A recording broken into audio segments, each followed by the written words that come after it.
Success story.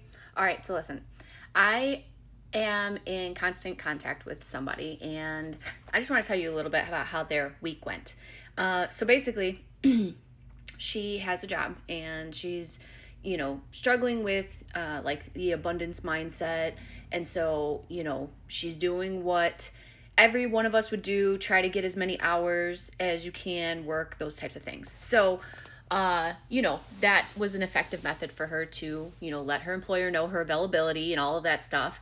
And it seemed like that was great, getting the hours, going to work, all of these things. Well, unfortunately, earlier in the week, she woke up with an illness and she had to go.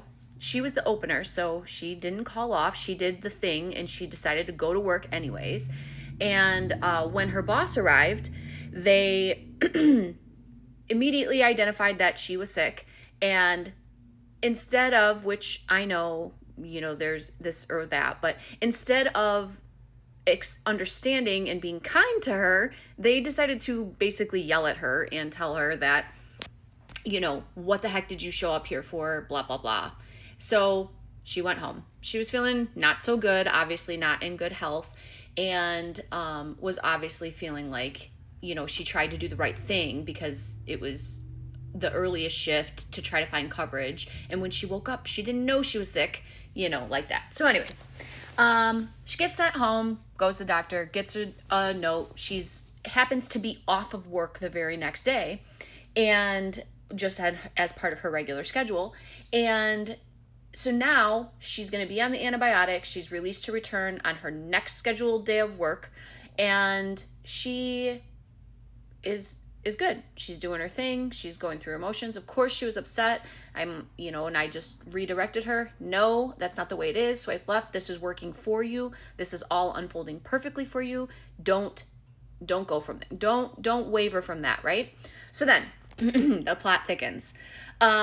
She finds out on her day off that her management has removed her from the schedule for the rest of the week. So she has a doctor's note saying she can return, and now she's removed from the schedule for the rest of the week. And sent out a nastygram, basically just informing all other employees that, naming her specific illness in it and saying, don't come in if you ever have this going on. So, whatever. So, once again, she calls me super upset. And again, I go back to it. This is unfolding perfectly. Don't, claim it, know it. You are all that is. Therefore, this has to be working in your favor. So let's pair this with the fact that she wasn't exactly thrilled with what she was doing, right? She wasn't. And that's the truth of the matter. She was doing it because she needed to do it, because she had her bills to pay, blah, blah, blah. In the meantime, while this is all happening, she gets a call from a neighbor that there's a job opportunity, and a very well-paying opportunity, an opportunity paying $7 more per hour than she's presently making. And the person is looking for immediate help, like ready to start, like this, her friend is starting on Monday, right? And that if she's interested to call and see if she can get an interview. So she's telling me this, and she's focused on the fact that she's upset about the nastygram and being removed from the schedule. And I said, whoa. What happened? This is amazing. This is absolutely unbelievable. This is working perfectly for you. No, they took you off the schedule. Hello, that is the best thing that could have ever happened to you, because now you can go get this interview, which you already know is paying way more. And 100% yes. Stop focusing on the old stuff. Focus on what's in front of you and go rock that interview and get yourself a new job.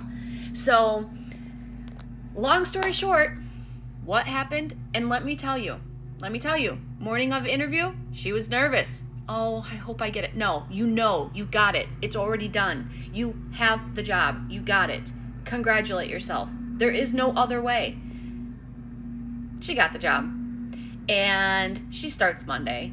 And now she's got the rest of the week off to enjoy her freaking self before she starts her brand new job, paying way more with huge potential for growth. So this is why I'm telling you, literally do not dwell on the circumstances. The circumstances do not matter. There is no logic to any of this. This is what you decide is true. You are the validation for your situation.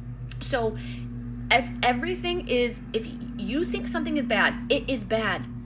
But if you can stop, reframe, take your focus off of the frustrating thing and continue to say, everything is unfolding perfectly. This is working out for my highest good. Believe that everything is working out for your highest good. Your circumstances do not matter. So I just wanted to give you that little tidbit. I know is a little bit of information, but use it to encourage you. I've recently created a stand store that allows you to email me a question if you have one. You can always slide into my direct messages depending on which platform you're watching this on. Ask me a question. I will help you in your situation, and we can go from there. So in my bio, it's not a clickable link, but I know you all are capable of typing stand.com store. I can't even say it. standstore.com/Tabbie Talks, and it'll get you to me. So I know you're having a great day. Keep shining that light because the world needs it. Take